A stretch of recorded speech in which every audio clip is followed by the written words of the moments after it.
paling bully, si paling tukang ludah sana sini, ngejelek-jelekin Reza Gladys dan juga Fitri Salhuteru udah DPO. Gimana rasanya jadi buronan? Kan udah ku ingetin. Apa yang kau tabur itu kau tuai. Kau rasa kan sekarang? Enak. Enakkah jadi tersangka? Enakkah jadi buronan, jadi DPO?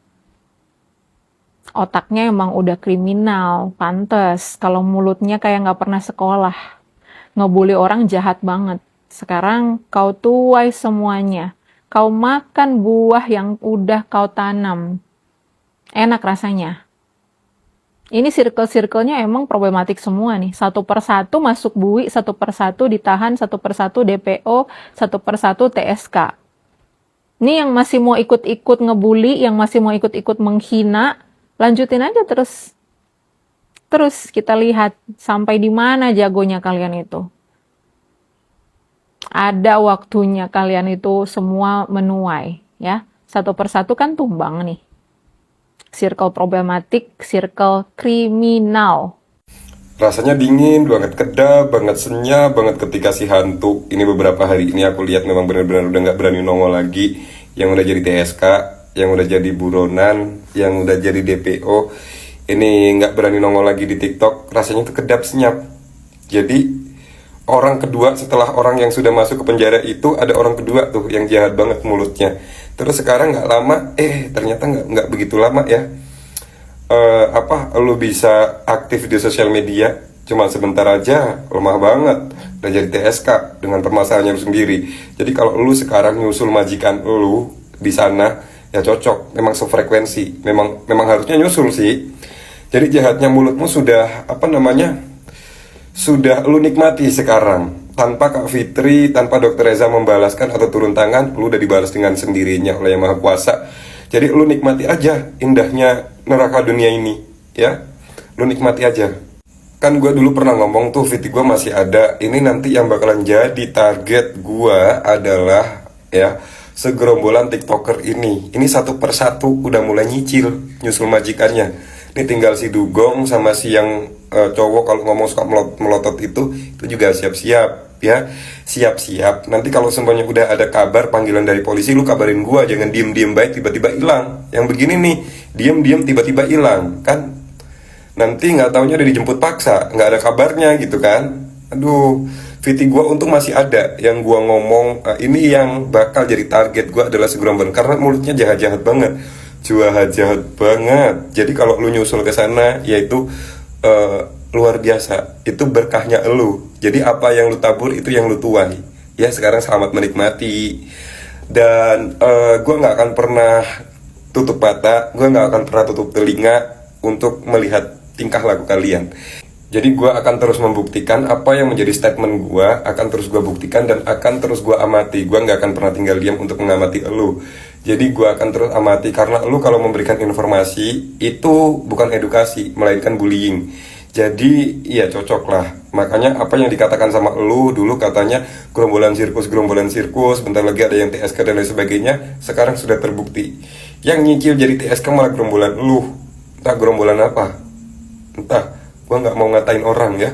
Intinya pihak-pihak lu yang sekarang udah pada mulai nyicil dari TSK, pada mulai nyicil nyusul majikannya. Memang cocok lah kayak gitu.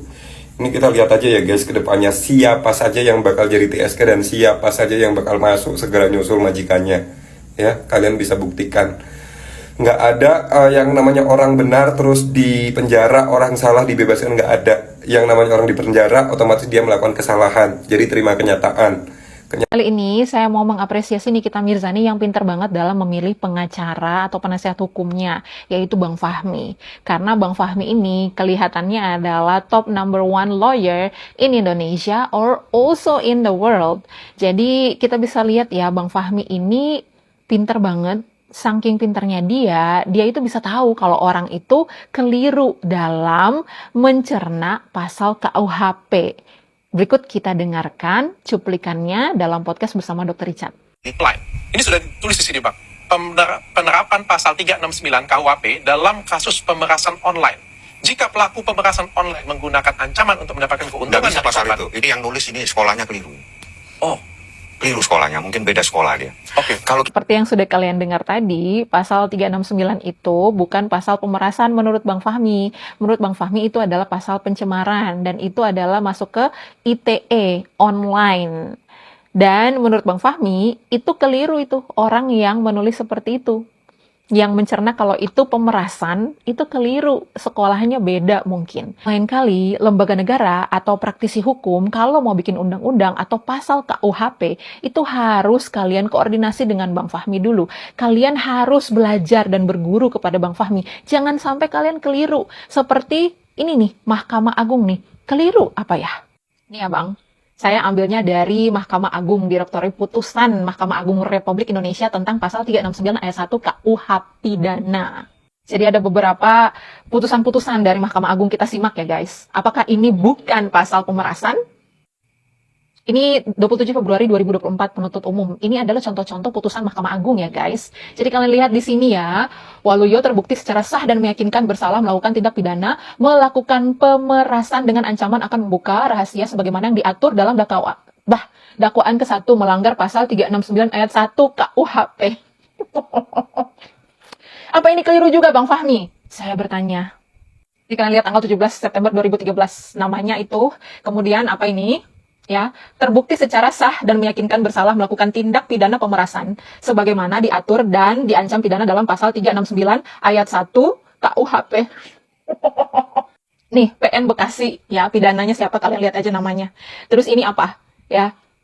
Terbukti secara sah dan meyakinkan bersalah melakukan tindak pidana, melakukan pemerasan dengan ancaman akan membuka rahasia sebagaimana yang diatur dalam dakwaan kedua melanggar pasal 369 ayat 1 KUHP. Jadi siapapun bisa akses, masih banyak lagi kasus-kasus yang lain yang sudah diputus secara sah dan meyakinkan bersalah atas kasus pemerasan dengan pasal ini ya. Tapi Bang Fahmi bisa nggak saya bertanya dengan nada lembut, apa ada kemungkinan nggak Bang Fahmi mungkin salah negara gitu, bukan di Republik Indonesia yang ini, soalnya kan Bang Fahmi yakin banget nih kalau pasal 369 ayat 1 ini bukan pemerasan, bukan gitu. Padahal nyata-nyatanya udah putusannya banyak banget yang terbukti secara sah dan meyakinkan bersalah atas pasal ini dan pemerasan gitu. Ada kemungkinan nggak gitu, bertanya aja gitu. Aduh, anyway, Nikita Mirzani tetap the best dalam memilih penasihat hukum yang terbaik, nomor 1 di Indonesia, nomor 1 di mana-mana mungkin ya. Barangkali mungkin nih Bang Hotman Paris juga besok-besok perlu berguru sama Bang Fahmi gitu. Salam. Tentu kalian semuanya sudah menonton video podcast Cumi-Cumi bersama Bang Fahmi, pengacara dari terdakwa Nikita Mirzani. Anda buka pasal 369, kalau ada satu kalimat pemerasan, akan saya cabut kalimat saya yang menyatakan terjadi penghapusan dugaan tindak pidana pemerasan yang awalnya ada di 368 dihapus oleh jaksa, dimunculkan pasal 369 ayat 1 adalah mencemarkan dengan lisan dan tulisan.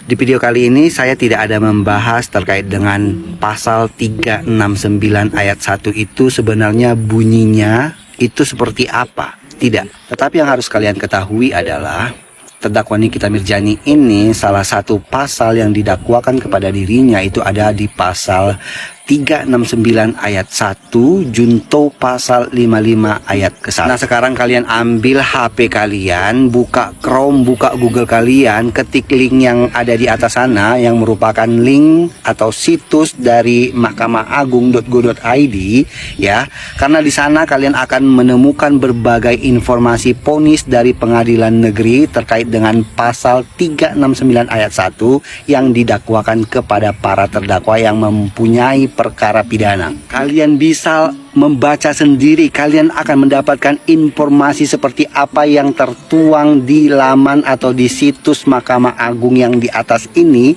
ya. Kalian baca-baca tuh perkara-perkara pidana untuk berbagai terdakwa dengan pasal 369 ayat 1 yang didakwakan kepada mereka, seperti apa bunyi vonis yang tertuang di situ. Cus.